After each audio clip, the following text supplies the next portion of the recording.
s'il te plaît, tous les jours de ta vie, tu fais là comme si tu n'es pas responsable des photos que tu poses, de tout ce que tu fais, de toute cette trace et paillettes que tu montres aux jeunes pour donner l'impression que voilà. Tu es responsable du fait que les jeunes portent des horribles costumes carrelés partout. Qu'est-ce que tu...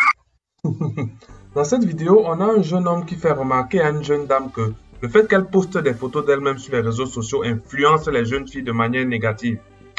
Ça, c'est à cause en fait du standing élevé des photos qui sont postées. Ce standing laisserait croire aux filles que la vie est facile.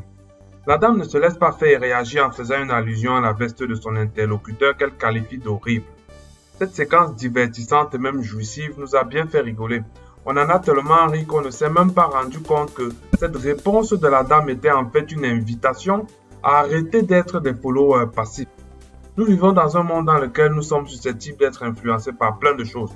Toi qui regardes cette vidéo, est-ce que tu peux me dire quelle est la dernière fois que tu as pris une décision de toi-même?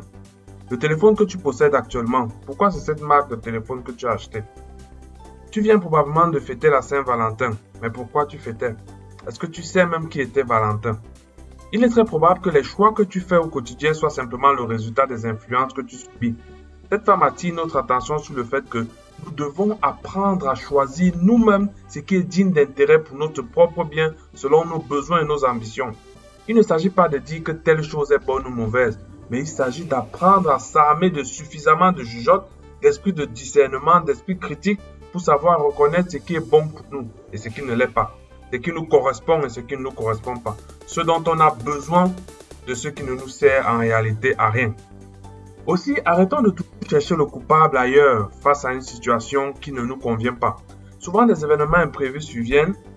En subissant les conséquences, on se dit que ça ne dépendait pas de nous, qu'on ne pouvait rien y faire. Ce n'est vrai que dans très peu de cas. En réalité, même lorsqu'une situation est inévitable, notre façon de nous comporter ou de réagir par la suite dépend de nous. Quelqu'un m'a fait remarquer un jour que l'eau chaude peut faire fondre un morceau de glace, mais cependant faire durcir un œuf.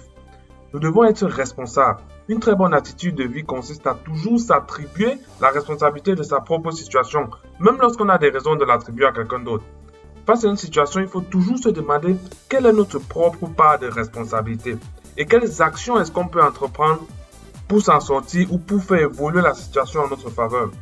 Si nous intégrons cela, on a une chance de réaliser nos désirs. Si au contraire, on connaît accuser les autres et se consoler en se disant à soi-même que ça va aller, qu'un jour ça va changer, sans rien faire de plus, alors on se condamne en fait à faire du surplace et on sera simplement les modèles typiques des personnes jalouses et envieuses du succès des autres. Dans nous-mêmes, on a tout en nous pour réussir. C'est donc ce message de responsabilisation que cette jeune dame talentueuse et à succès nous donne dans cette vidéo. Je vous souhaite une belle journée.